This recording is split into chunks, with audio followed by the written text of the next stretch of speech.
so glad to see everybody here in the late afternoon. Thanks for having me. So I've got a question. How many people here love nature? Who loves our oceans, our beaches, our mountains, our wildlife, and wants to ensure these things remain for future generations? Awesome, that's just what I was expecting. Most people you meet these days say they care about the environment. I mean, it's rare to find someone who doesn't. For me, I've been on a mission to save the planet since I was 8 years old. In fact, I remember at age 8, I got my hands on the documentary Gorillas in the Mist. Do you guys remember that movie? Yeah. Oh, just disturbed and fired up by the atrocities that gorillas were facing at the hands of humans, I declared at 8 years old that I was going to be a monkey doctor that grew up to help save the world. Not much has changed since. And that's one of the reasons why I'm so glad to be here today. So just like most people raised their hands and said they care about the environment when I first asked this question, we're seeing this phenomenon occur across the world. Environmental concern and positive attitudes towards the environment are on the rise. Why is it then, do you suppose, that we're not seeing more drastic improvements, more environmental victories being shared? I think the question is worth knowing an answer to, right? If all the love and care we had for the environment was actually directly reflected in the amount of work that was being done, oh, what a world we would have. It's my intention today to shed light on that disconnect between how much we care and how much we act. Because once we get clear on where that gap is and how to solve it, we can all become encouraged and inspired to become environmental activists and in action again. And it can be fun and easy. So to first understand this discrepancy between how much we care and how much we act, I want to talk for a minute about endangered species. Because it was in this conversation, while working with thousands of kids at the San Diego Zoo, that I started to notice a few peculiar trends that I thought was feeding into this disconnect. So when I would ask students, how many of you guys care about endangered species? Everybody would raise their hand excitedly. And then I'd say, well, what does it mean to be endangered? And I would get some hands that looked like this. I would then go on to ask people, how many of you guys know any endangered species? And can you name some for me? And people could, but time and time again, the same 3 to 4 species showed up. Can you guys guess which ones they were? Can you name endangered species? Pandas, polar bears, and tigers. Yeah, it seemed no matter who I asked this question to, the same 3 animals always came up time and time again. And then I would ask them, do you know any local endangered species? And most people didn't.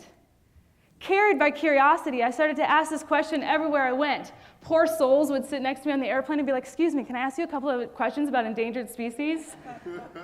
I even took it so far as to ask this question recently while I was in Borneo, Malaysia. I thought this would be an interesting way to put my theory to the test that this is happening everywhere. So I was at the Bornean Sun Bear Conservation Center, a center that's dedicated to helping save the sun bear. I walked out of the center, I saw some local kids there, and I went and asked them. I said, can you guys name endangered species for me?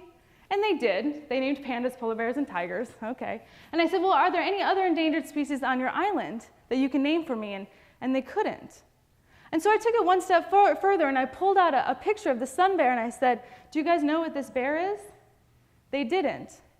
So these kids in Malaysia knew about an endangered bear in China, but nothing about this bear that was literally living 50 feet from where we stood. So maybe it's just a phenomenon that occurs with the kids I talk to in Malaysia. Not the case. I was actually fortunate enough to work with the San Diego Zoo to run a formal study on this question. And we asked 1,455 people in California if they could name local endangered species that live in the state. Out of 1,455 people, 18 individuals, less than 1%, could name up to 3 correctly. Now, this might not seem like too big of a deal until we acknowledge the fact that California is a biodiversity hotspot. There's more species of endangered plants and animals in this state than any other state in the continental United States. There are over 300 different species of animals that are listed as threatened or endangered in California, and another 800 waiting to be listed. So there's no shortage for answers to have been shared. And so maybe you're thinking, oh, maybe it's just Malaysia and California. Also not the case. Similar studies have been conducted in France, Italy, Serbia, Slovakia, Portugal, Spain, Morocco, Nepal, and Turkey. And they're all finding the same trend. I'd like to point out one more line of research, and this is something in the field that we call spatial bias. And it's a phenomenon where people always assume that environmental degradation is worse over there. So if you say, is deforestation or water pollution worse here in your town, in your country, or is it worse over there? People consistently say it's over there. Author Paul Kahn often calls it environmental generational amnesia, where people are usually really unaware of the amount of environmental degradation that's occurring right below their feet. And what's interesting is that this bias actually increases the more affluent the country, making the United States a perfect example. Here in the United States, from 1620 to 1920, we've devastated over 2/3 of our natural forests. And this trend hasn't gotten better. From 2000 to 2005, the United States ranked 7th in being the highest levels of deforestation in all the world. According to the EPA, over 50% of the waterways in America are now too toxic for fishing, swimming, or other aquatic activities. Return to the endangered species story. In this slide that you see here, there's 20 countries highlighted in red. This is the top 20 countries in the world with the most endangered species. Where on the list do you think the United States falls? 20th? 10th? Try second.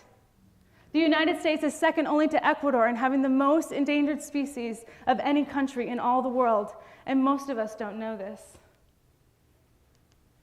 Somehow, through our conservation stories, our conservation messages, we've accidentally sent the message that the animals that need our help look like this and come from places like that. That somehow conservation is reserved for the savannas of Africa, the rainforests of Central and South America. But this simply isn't true. Conservation starts at home, is necessary at home. And once we tap into this conservation story right here under our feet, we can also tap into the immense power that this brings. So now that we understand a little bit of that discrepancy between caring and taking action, because we're disillusioned that it's not here but rather over there, we can gain some power. And let's see what happens when we flip the script just a little bit. I remember when this first came to a head for me when I was teaching kids about polar bears. I had a group of 7th graders, and I was teaching them and trying to awe-inspire them into becoming the next generation of conservationists. And I said, and polar bears are struggling, and we can do all these things to help them. And I did what any good conservationist would do, and I put up a list like this. And I thought maybe I just inspired these 7th graders to get in action. But when I looked back and caught a glimpse on one little boy's face, I realized I didn't inspire him, I didn't motivate him, I didn't encourage him to help and get in action about environmental issues. I had actually left him bewildered and scared. With a list like this, he didn't know what to do. So coming back to flipping the script, I want to talk for a second about frogs. Frogs in the United States and across the world are declining as fast as the reptilian extinction of the dinosaur era. It's one of the fastest extinctions of animals that we've seen in the latest years. In fact, in California, there's one species of frog, the mountain yellow-legged frog. There's less than 200 individuals, and this frog is only from here in California. This animal's on the brink of extinction. Now, I want us to imagine for a second what the world would look like with no frogs. What do frogs eat? Mosquitoes, flies, locusts, grasshoppers. Without frogs, some of the things that we hold most dear to us, like our food supply and our health, might come into jeopardy very quickly. You want to know how we can help frogs?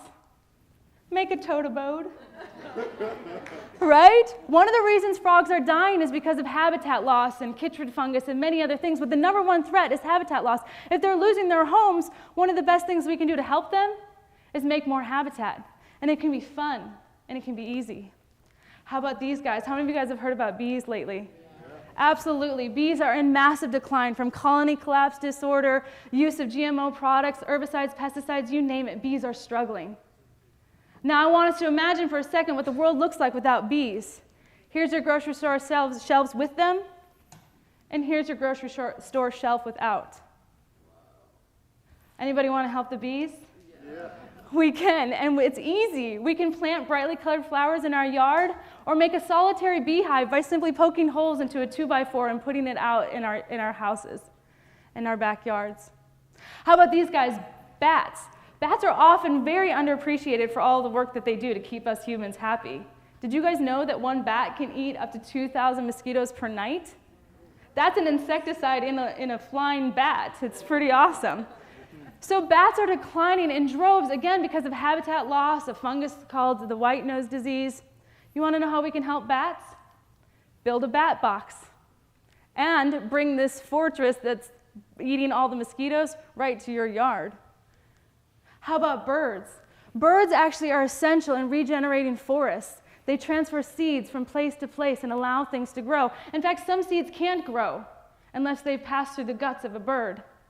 300 million to 1 billion birds a year die from window strikes. Anybody want to help birds? Yeah. You can make decorations and put them on your windows. This will help the birds realize that your windows are not a safe place to fly. How about turtles or the rest of our sea life? Anybody want to help out our oceans? Yeah. It's simple. We can use our reusable water bottles and our reusable bags. How about these guys? Oysters. Oysters in the southeastern portion of the United States and Florida and the Keys down there are struggling immensely from runoff from fertilizers and pesticides and herbicides that we're using on our lawns. Want to help oysters? Reduce the use of these chemicals and plant native plants. They don't need herbicides and pesticides anyways, and they typically use less water. Did you guys know that one oyster can filter up to 50 gallons of water a day? I certainly want to make sure that the oysters stay around. Now, it's with all due respect, because I believe that every animal has an inherent right to live, that I want us to imagine what the world would look like without the panda, without the polar bear.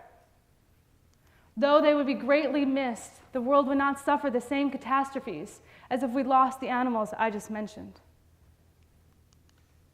And one of the most amazing things is that when people tap into these actions that they can take in their own backyard, they end up getting a sense of reward. When you see that you put your toad about and a frog comes there, that's how you hook the next generation into becoming environmentalists and conservationists and environmental stewards, because they can see the rewards and the fruits of their labor, and it's fun and exciting, and you can show your friends too, look, all the butterflies are at my house, and I don't have flies or mosquitoes anymore because I have bats. Now, to really drive this point home, I want to talk about one more species that's dear to my heart and possibly yours. 40 years ago, when the great migration of the monarch butterfly was first discovered, when they descended upon their landing point in Mexico, the bodies of the landing butterflies used to cover 75 acres of land. Today, landing butterflies in Mexico cover a mere 1.75 acres. They're nearly gone. They're on the brink of extinction. And I want us to imagine for just one moment looking at our kids and telling them about a great butterfly from our continent, our nation, that once was and is no more. It might feel a little bit different than telling them about a bear that once lived in China. And so by saying all this, I don't mean that it's not important to be a conscious consumer and to lobby your politicians and to petition to all the corporations and make good choices, because those things are all definitely necessary. We should all try to drive less and walk more. But if any of those things seem difficult or lofty for you, or if you have trouble staying in the game when you can't see the fruits of your actions coming to life, you can find solace in knowing that you can do these things and start right here, right now, and make a big, huge impact for the animals that need your help. And we can all just jump in and start right now. In the beginning of this presentation, I told you that I got onto my environmental journey because of a documentary called Gorillas in the Mist, and that I was awe-inspired by the gorillas. And I even took it so far that I've been spending the last 5-6 years of my life with the San Diego Zoo, traveling to all these exotic countries to save the sun bear and to save the orangutan. But when I really get true and I really tap into what allowed me to become the little environmental warrior that I am, it wasn't that documentary and the flashy gorillas. It was a little bird named Petrie. After working with Petrie for a couple weeks, he was finally ready for me to set him free. I had successfully rehabilitated him. And at 8 years old, when I set Petrie free and he flew away, that was it for me. I had never experienced so much joy, so much of a sense of stewardship as I did in that moment, knowing that Petrie was going to go out and fly away and have babies, and his babies' babies were going to have babies, and his babies' babies were going to have babies, and that I had contributed to that. It was amazing, and I've never stopped since. And I believe that if we bring the conservation story home and we turn inward and start thinking locally instead of globally and bring the bees and the birds and the bats to our own backyards, that we can all become encouraged and inspired once again. I invite us all here to make a pledge today to say, not in our country, not in our nation, not in our backyards. We will not let environmental degradation continue, because we are inspired, we are capable, we are informed, and we all know that we have the power to make a world of difference. Thank you.